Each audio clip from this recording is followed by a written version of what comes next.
n'oubliez pas, je l'ai rappelé aux autres, mais je vous le rappelle à vous également. N'hésitez pas à regarder dans le journal de classe si c'est bien indiqué. Comme convenu, nous recevons les étudiants de l'école normale qui vont peut-être se présenter. Voilà. Ce qui serait peut-être judicieux, d'après ce que j'ai vu aux 2 premières heures, c'est que vous preniez quelques notes. Vous savez maintenant comment prendre note, donc vous êtes vraiment très spécialiste. Donc, vous prenez de quoi prendre note, et puisque nous ferons un compte rendu de cette visite, voilà, vous allez recevoir des documents également que vous garderez précieusement.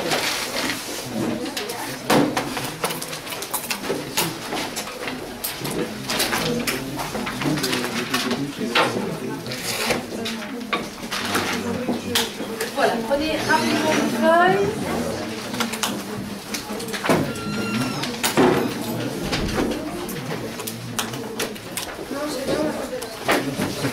Pour un groupe, mais moi je vais bien regarder. Et l'autre groupe alors, parce que j'ai rappelé les deux groupes. Tu m'as dit qu'il y avait un des groupes qui n'allait pas. Le premier. Et le deuxième, parce que là j'ai vu que c'est un public quand le deuxième. En semaine, c'était mieux, c'était plus précis. Je pense même un peu, parce que Carrefour les allait peut-être tout dans le détail. Bien, on sait. Allez, les élèves, se taisent, vous attendez 2 minutes. Et vous pouvez y aller. Donc, bonjour à tous. Donc, nous sommes là pour vous parler de différents courants littéraires. D'abord, nous sommes élèves, étudiantes à la Haute École Pôle Municipal ici à Nivelles. Donc, Valentine qui est partie avec l'autographie et moi sommes en option littéraire, donc en de prof de français. Et Elodie, Isaline et Marie, elles sont en géographie. Et donc, nous sommes toutes en 2e année.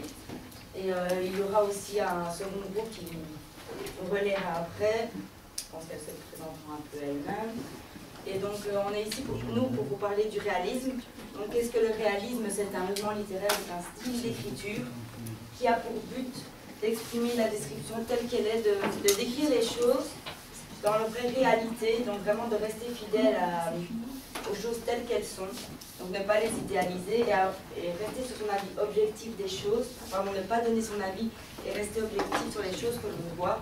Donc, que ce soit la description de lieux, de caractère, de physique ou bien d'autres choses. Donc, c'est vraiment quelque chose qui est réel, qui n'est pas amplifié, qui est décrit tel qu'il est. Alors, c'est un petit peu en contradiction avec, par exemple, le romantisme, qui lui a plus pour but d'amplifier les choses, les sentiments, etc. Donc là, c'est vraiment rester honnête vis-à-vis de ce que l'on voit réellement. Donc voilà, je passe pour les peintures. Donc on va voir le courant réalisme dans la peinture. Donc voici une œuvre de Gustave Courbet qui s'intitule Un enterrement à Ornans. Alors Gustave Courbet, c'est un artiste français qui est né le 10 juin en 1819 à Ornans. Alors c'est une scène réaliste. Pourquoi ? Pourquoi c'est une scène réaliste? Oui. C'est une scène qui peut être de tous les jours, c'est un enterrement. Oui, donc c'est un enterrement. Donc en fait, c'est une cérémonie banale de funérailles. Alors, qu'est-ce que vous pouvez me dire au niveau des couleurs? Les couleurs principales ici que l'on retrouve dans l'œuvre. Oui, le noir. Donc pour cette partie-ci, donc qui sont-ils?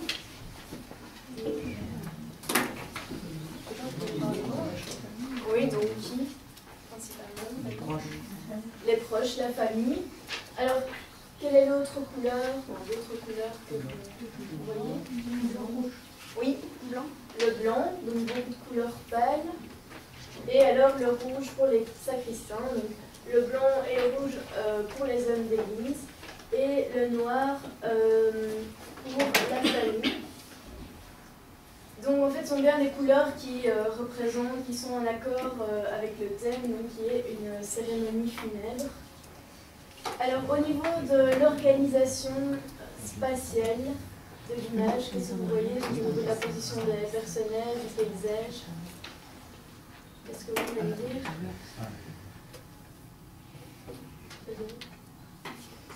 Oui? Non, on voit encore les gens, Oui, en premier plan, on peut voir les personnages, en deuxième plan, le paysage. Alors, comment sont situés les personnages? Oui? On voit d'abord le personnage de l'Église et puis le prêtre.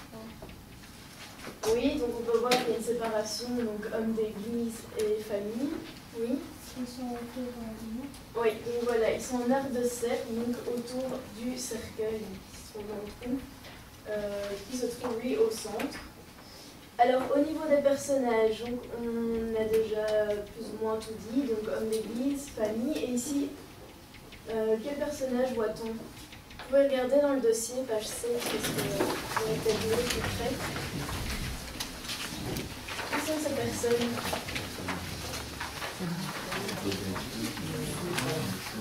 Non.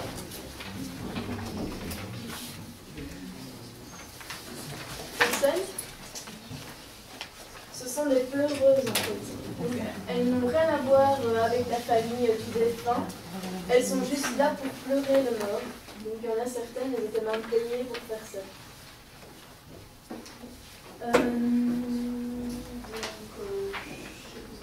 Ce que j'ai pas dit non plus au niveau de l'organisation, il y a une ligne d'horizon entre le ciel et la terre. Il y a un contraste entre les couleurs. Qu'est-ce que vous pouvez me dire au sujet? Oui. Au-dessus c'est des couleurs claires et en dessous des couleurs foncées. Le ciel c'est clair et la terre c'est foncé.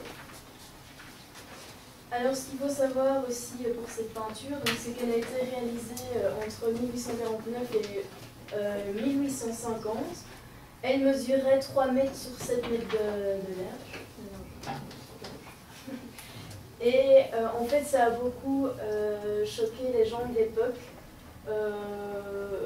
pour la simplicité des personnages et aussi parce qu'on accordait autant de mètres pour les gens du peuple.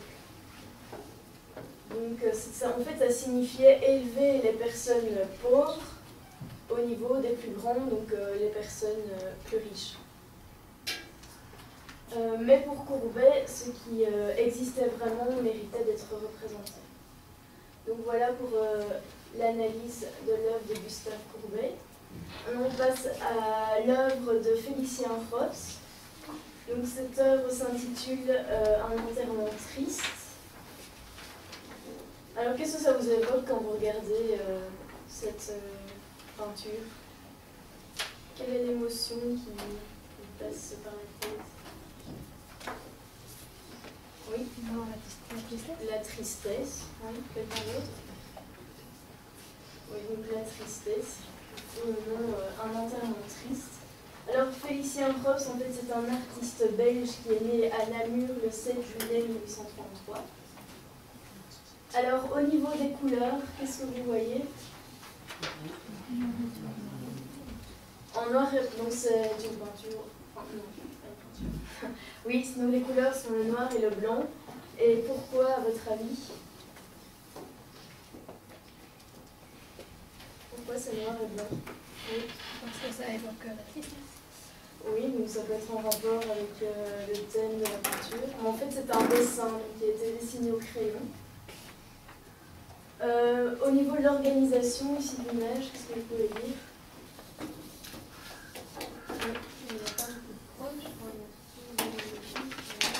Oui, donc ici on a une image d'un peu coupée, nous avons encore des personnages ici, mais vous avez les hommes d'église qui se situent comment sur l'image? Oui. En arc de cercle, de nouveau, au centre, vous avez le cercueil et il se situe autour. Alors que tous les personnages se situent au centre de l'image. Ici, on a d'autres. Ici, il y a aussi le fossoyeur, donc il se trouve à l'extérieur. Donc en fait, au niveau des personnages, des émotions des personnages, qu'est-ce que vous pouvez dire?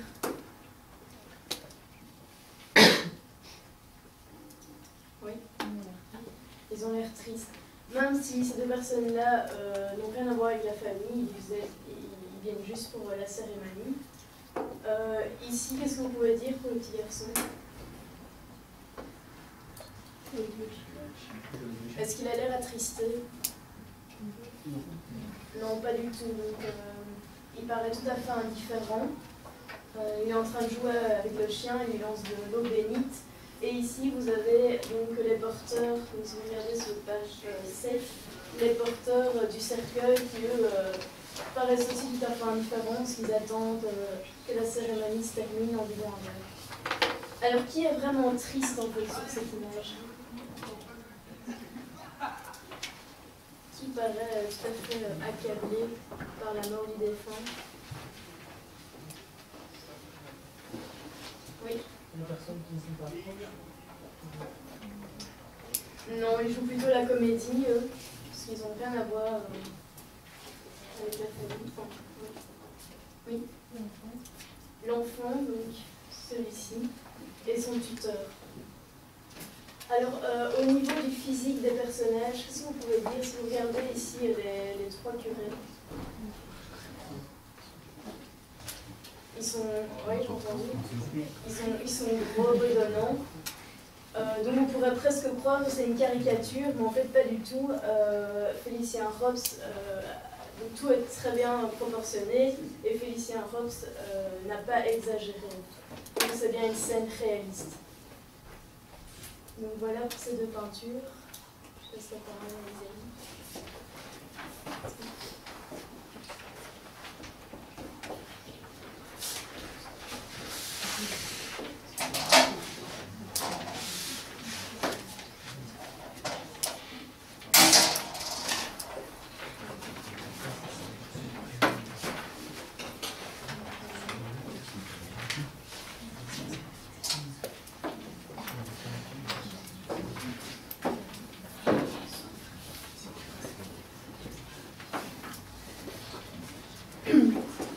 Donc voici la peinture suivante qui s'intitule « À l'aube ».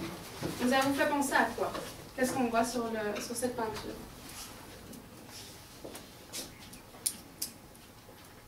Non, pas d'idée? Au carnaval, qu'est-ce qui se passe? Si on prend le matin, carnaval, ici à Nivelles, qu'est-ce qu'on voit dans les rues? Les gîtes. Qu'est-ce qu'ils font les gîtes? Qu'est-ce qu'ils ont fait toute la nuit? Ils ont fait quoi? C'est la fête, on peut le dire. Donc, on pourrait représenter ça un peu comme le carnaval, avec, on va dire, bon là c'est pas des gilets, mais des gens. Ils ont quoi comme spécialité ces gens? Ils sont déguisés, ils sont bien habillés. Et s'ils sont bien habillés, qu'est-ce qu'on peut dire d'eux? Ils sont riches. Et comment tu peux dire qu'eux sont riches par rapport à ce groupe de personnes? Ouais. Regarde un peu si tu regardes les chaussures. Donc il y en a un qui a des sabots, et ici ils ont des belles chaussures. Si tu regardes maintenant les vêtements, ouais. Donc on peut vraiment voir que c'est ici un groupe de personnes qui ont fait quoi à votre avis? Qui ont fait la fête toute la nuit, et ce groupe de personnes-ci ont préparé la fête. Alors, regardez un peu ici. Il a quoi en main? Une pioche. Donc à mon avis, c'est certainement des gens, c'est pas à mon avis, ils vont travailler et eux sont bons, ils ont fait la fête toute la nuit pendant que des autres vont travailler. Donc comme si le lundi matin, après le carnaval, quand on arrive à l'école, on voit dans les rues les gîtes qui sortent des maisons et tout ça. Donc on peut vraiment représenter, si on devait faire actuellement, ce serait comme ça qu'on la représenterait. Alors, est-ce qu'on peut dire d'autres? Est-ce que vous trouvez qu'il y a du mouvement dans cette peinture? Pourquoi tu dis qu'il y a du mouvement? Les personnages, on dirait qu'ils dansent, quand ils sont en mouvement, comme ça, et ceux à côté là, quand ils sont figés comme ça. Ouais, donc en fait, c'est comme si, pour le moment, on avait fait pause sur l'image, mais si on fait play, qu'est-ce qui va se passer? Vas-y. Ouais. Et aussi cette dame-là, à ton avis, parce qu'on voit vraiment qu'elle est presque affalée sur le monsieur. Elle va peut-être tomber, elle a déjà fait tomber à mon avis un bouquet de fleurs ou autre. Et cette dame-ci, regardez ce qu'elle porte en main. En fait, elle a aussi son éventail, donc peut-être que si on mettait play à l'image, on aurait un mouvement d'éventail où elle s'écroulerait, ça on ne peut pas vraiment dire. Alors, qu'est-ce qu'on... Ah, maintenant, par rapport aux émotions, donc,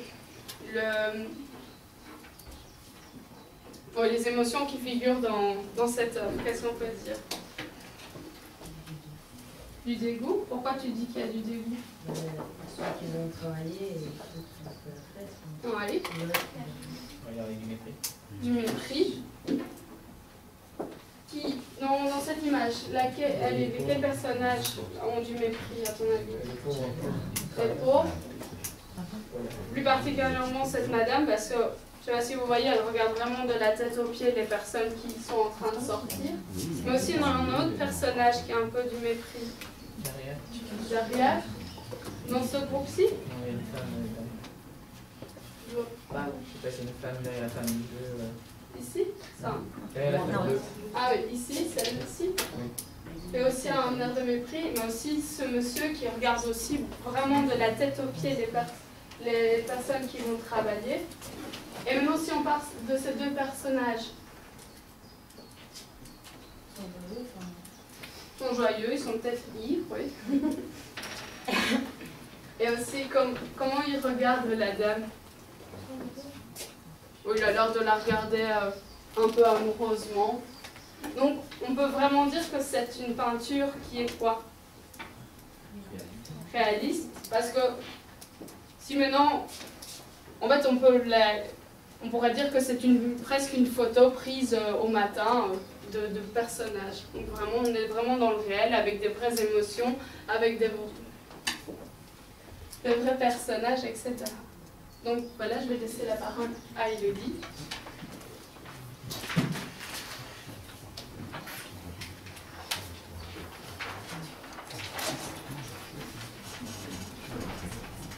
Donc, moi, je vais vous parler d'une œuvre de Jean-François Millet qui s'appelle L'Angélus. Donc, on va dire qu'on continue la journée avec les personnes pauvres qu'on a croisées tantôt sur le tableau d'Isaline. Je vais aller assez rapidement. L'Angélus de Jean-François Millet. Alors, les personnes ont croisé les travailleurs, je veux dire, ont croisé les personnes riches qui sortaient d'un café ou d'un bal quelconque. Et que vont-ils faire? Ils vont travailler. Ils travaillent dans quel genre d'endroit? Dans les champs, d'accord. Qu'est-ce que vous pouvez me dire sur l'action qu'ils font? Ils sont en train de prier, oui. Qu'est-ce qui fait la puce à l'oreille? Ils sont comme ça et ils ont un petit décès. Oui, d'accord. Donc la femme a les mains jointes et l'homme a son chapeau entre les mains, donc en signe de respect. Donc le titre de ce tableau, c'est l'Angélus. Est-ce que vous savez ce que c'est l'Angélus? Il y a 3 significations au mot Angélus. Non, jamais entendu parler? Oui. En rapport avec trois couleurs sur une image. D'un côté c'est l'été, au milieu c'est l'hiver, et l'autre c'est pas comme ça? Je ne sais pas, tu m'apprends quelque chose. C'est possible que ce soit ça, je ne sais pas. Donc ici c'est Angélus en rapport donc, justement avec la prière, quand ils sont dans une position de prière. En fait l'Angélus c'est simplement le nom de la prière qu'ils font. C'est également le nom de la cloche qu'ils sonnent pendant la prière et c'est le nom du moment de la journée où l'on prie, où on fait la prière l'Angélus. Donc c'est 6h du matin, midi et 18h au soir. À votre avis, quelle est l'heure qu'il est sur le tableau? 6h du matin, oui, ou bien 6h du soir. On peut le deviner grâce à la lumière. Je ne sais pas si vous voyez bien sur vos images, mais la face ouest, je vais dire, des personnages est illuminée, plus ou moins sous cet angle-là. Le soleil est relativement bas dans le ciel, donc on pourrait imaginer que c'est le crépuscule ou bien l'aube. Donc Jean-François Millet est en fait un peintre et un pasteliste, donc quelqu'un qui fait des dessins pastel français, qui est né en 1814 et mort en 1855. Et il a peint cette œuvre en 1858, donc il était dans la pleine fleur de son art, je veux dire. Qu'est-ce que vous pouvez me dire, par exemple, pour la ligne d'horizon, comme vous l'avez vu avec Marie, il y a une ligne d'horizon. Qu'est-ce que vous pouvez dire sur la ligne d'horizon de cette œuvre-ci? Elle est droite, oui. Vous remarquez rien d'autre? Ouais, il y a une petite pointe ici. Qu'est-ce que ça pourrait être, à votre avis? Oui, c'est l'église d'un village. Donc ici. C'est pour bien mettre en avant le côté religieux. Donc, au lieu que ce soit rococo comme avant, maintenant, c'est le réalisme, donc on représente les gens tels qu'ils prient. Voilà, je vais peut-être vous interrompre pour une question de temps. Hein. Donc on va passer maintenant, hein, on a eu une petite, le réalisme dans la peinture, et maintenant le symbolisme dans un poème. Donc voilà, merci beaucoup, merci pour ces analyses.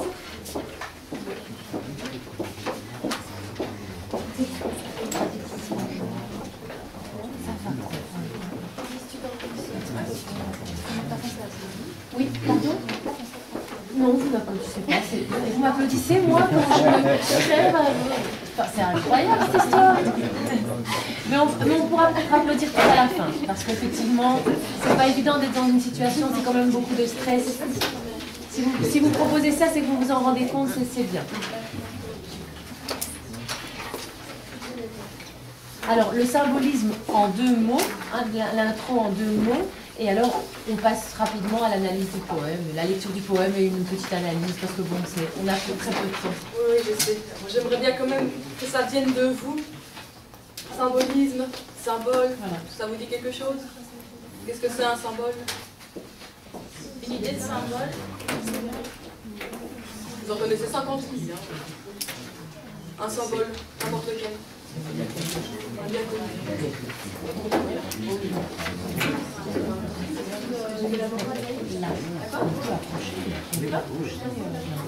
Le flambeau d'amour. Oui. Encore plus classique. Le pis, symbole de quoi? De la paix, tout simplement. Tu connais pas un autre symbole de la paix? Il y a le pis, c'est le pis. Il y a le symbole de... Ah, ça c'est le symbole de l'anarchie, mais on est toujours sur la paix. Un autre symbole de la paix que le pis. La colombe blanche de la paix. Donc là, ce que je vous fais ressortir, c'est que bon, le courant symboliste va exprimer ses idées à l'aide d'objets, d'images, mais qui ne vont pas forcément représenter directement l'idée qu'il veut vous présenter. C'est ça, ce sera ça le principe. C'est faire découler une idée à partir d'une image, d'un dessin, un objet qui va le représenter en lui-même. Comme si vous voulez représenter la paix dans une peinture, il y aurait une petite colombe qui vole ou quelque chose de ce genre-là. Donc comme c'est vrai qu'on n'a pas beaucoup de temps, pour bien vous illustrer le symbolisme, on vous a donné ici un poème de Charles Baudelaire, qui est lui-même poète symboliste, qui s'appelle l'Albatros. Donc l'albatros. Souvent, pour s'amuser, les hommes d'équipage prennent des albatros, vastes oiseaux des mers, qui suivent indolents, compagnons de voyage, le navire glissant sur les gouffres amers. À peine les ont-ils déposés sur les planches que ces rois de l'azur, maladroits et honteux, laissent piteusement leurs grandes ailes blanches comme des avirons traînés à côté d'eux. Ce voyageur ailé, comme il est gauche et velu, lui n'a guère si beau qu'il est comique et laid. L'un agace son bec avec un brûle-gueule, l'autre mime en boitant l'infirme qui volait. Le poète est semblable au prince des nuées, qui hante la tempête et se rit de l'archet. Exilé sur le sol au milieu des huées, ses ailes de géant l'empêchent de marcher. On va vous laisser digérer peut-être quelques secondes le texte, le lire à votre aise. Vous pouvez le lire à votre aise et après on vous posera quelques questions pour essayer de voir les symboles qu'il peut y avoir dans ce texte. Si vous avez des problèmes de vocabulaire, vous n'hésitez pas.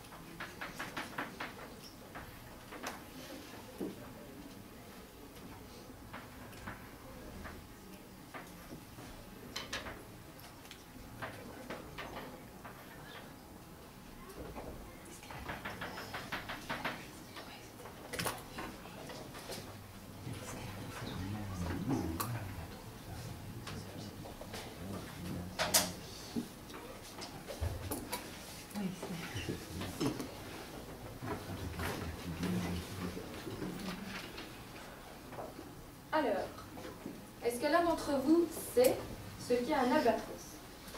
Oui. C'est un oiseau. C'est un oiseau, oui.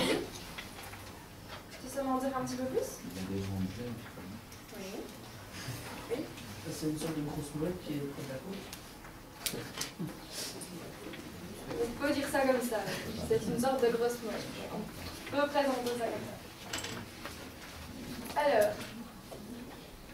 Donc ici, le sujet principal du poème, si vous l'avez compris, c'est l'albatros. Vous pouvez y aller, on ne va pas vous mentir, voilà. Vous pouvez répondre. On va pas Alors, vous voir, ne vous inquiétez pas. À votre avis, l'albatros, à qui ou à quoi est-il comparé? Pardon? À l'homme, plus précisément? Au poète, oui, tout à fait. Alors, savez-vous comment est-ce que l'on appelle, lorsque vous allez dans un texte, vous avez votre chien qui parle, ça porte un nom, c'est une figure de style. Je crois que j'ai entendu le chien. Non, non. La personne... Vas-y. Moi, j'avais pas donné la réponse. Mais comment on appelle le principe d'attribuer à un objet, à un être inanimé ou à un animal, des facultés d'un humain? Un chien qui parle. Si vous voyez un chien qui parle dans une histoire ou dans un poème, c'est quel principe? Anthropomorphisme. Anthropomorphisme. Ça, c'est plus transformation en être humain. Vous n'avez pas vu des figures de style? Non. Non? D'accord. Donc c'est ce qu'on va appeler comme figure de style, ce qu'on appelle une personnification. C'est-à-dire attribuer à un animal, à un objet, j'ai envie de dire des capacités, des facultés d'un être humain. Donc un chien qui parle, qui résonne comme un genre. C'est un exemple comme un autre, hein, évidemment. Donc ici, l'oiseau, il est bien comparé au poète. Et donc on va utiliser la personnification afin de le comparer au poète. Voilà. Donc voilà, si vous avez le mot personnification, à côté de poète égale albatros, comparaison peut-être. Le mot comparaison est important, hein, je l'ai dit tout à l'heure en troisième, comparaison, métaphore, tout ça, c'est vraiment le niveau. Hein. Mais il ne faut pas oublier qu'on est ici toujours dans un poème symboliste. Alors maintenant que vous savez que le principe du symbolisme, c'est de faire passer une idée au travers un autre objet, ou ici par exemple l'albatros. Ici, quel est le message? Qu'est-ce que l'auteur veut vous faire passer ici comme message? Parce qu'il parle d'un albatros, qu'est-ce qui se passe dans le poème à l'albatros? Comment est-il considéré? Oui. Qu'est-ce qui lui arrive? Est-ce qu'il vole tranquillement au-dessus de la mer, tranquille, et il pêche de temps en temps? Qu'est-ce qui se passe dans le poème? Alors il est indifférent? Il est peut-être indifférent, mais qu'est-ce qui se passe? Oui.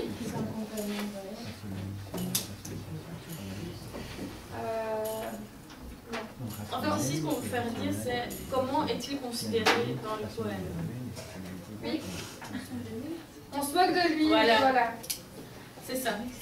Donc, quelles sont les phrases qui ont pu te mettre sur la piste dans le poème qui expliquent vraiment qu'on se moque de lui?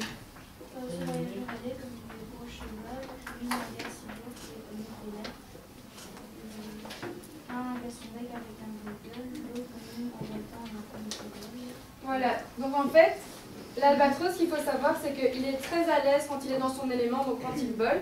Mais une fois qu'il est sur le sol et qu'il doit marcher, ça va pas du tout, parce que ça il sait pas marcher en fait. Donc il a l'air totalement ridicule. D'accord? Et donc, ici, si l'albatros, on l'a comparé au... À qui on a dit qu'on l'a poète. Donc, en réalité... Qu'est-ce qui se passe à l'époque, les poètes, comment étaient-ils considérés? Quand le poète n'est pas dans son élément, il est ridicule. Voilà, c'est exactement ça. Donc, en fait, on se moque du poète à travers ce poème-ci, à travers l'albatros. D'accord?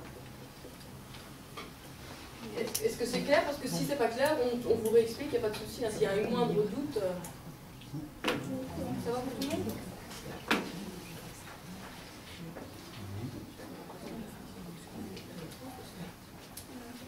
Donc, ce selon Baudelaire, la place du poète, elle est considérée comme celle elle est comparée à celle de l'albatros. Donc il est très majestueux dans le ciel, il est dans son élément, mais il est très ridicule à terre, au contact des hommes. Donc le poète, il se situe au-dessus du commun des hommes pour ses poèmes, mais une fois qu'il est mêlé à la foule, au peuple, voilà, il est ridicule et il en devient ridicule et il est un petit peu méprisé. Donc Baudelaire lui-même faisait partie des générations des poètes maudits, c'est-à-dire des poètes qui n'étaient pas compris par les gens de son époque. D'accord ? Évidemment, Baudelaire n'est pas le seul à ne pas avoir été compris à son époque. Beaucoup d'auteurs ont été compris vraiment à titre posthume. C'est vraiment par après que leurs œuvres sont devenues célèbres et qu'on a enfin compris ce qu'ils voulaient nous dire. On l'avait dit tout à l'heure aussi, hein, aujourd'hui aussi, les artistes, c'est un peu comme ça, certains artistes ne sont pas compris. Et nous-mêmes, on se dit, mais pourquoi agissent-ils comme ça? Pourquoi se droguent-ils? Ou boivent-ils? Ou se suicident-ils? Bon, ça arrive pas mal dans le monde des artistes, parce que justement, ces gens ne sont peut-être pas compris. Ils sont peut-être tout à fait maladroits, comme l'albatros, quand ils sont avec les autres personnes. Et je parle d'artistes, je ne sais pas moi, des acteurs, des chanteurs, des danseurs. Eh bien, ces gens ont parfois des difficultés, alors qu'on a l'impression que leur vie est toute rose. Ils ont parfois des difficultés à vivre leur art et à l'exprimer. On peut peut-être faire cette comparaison-là aussi. Donc là, on va passer une peinture. Malheureusement, on n'a pas de photocopie pour tout le monde, parce qu'on n'a pas prévu une nombre. Exact. Donc si vous voulez bien faire passer derrière, ça passe dans chaque rangée. Il y en a une par rangée normalement. Prenez la peine de la regarder. Oui, prenez la peine de bien la regarder avant de la faire passer derrière. Limite en noir et blanc, elle est presque plus facile à déchiffrer qu'en couleur. C'est fini. Donc ici en fait la peinture c'est pas noté dessus, mais elle a été peinte par Félicien Rops qui a été présentée par le groupe précédent. Ce qu'il faut savoir c'est que lui c'est un peintre qui s'est retrouvé un petit peu à cheval entre les deux, donc pendant un moment il s'est retrouvé réaliste et comme le symbolisme est apparu peu après, il s'est progressivement tourné vers la peinture symboliste. Donc ici, la peinture qu'on est en train de vous faire passer. Oui, j'avais peut-être dit pas la fin, parce que là il est 40, donc on va sonner. Donc ça aurait peut-être été bien de faire une petite conclusion plutôt. Et moi je me chargerai alors éventuellement de leur expliquer cette peinture. Mais voilà, c'est l'heure, donc on peut peut-être conclure.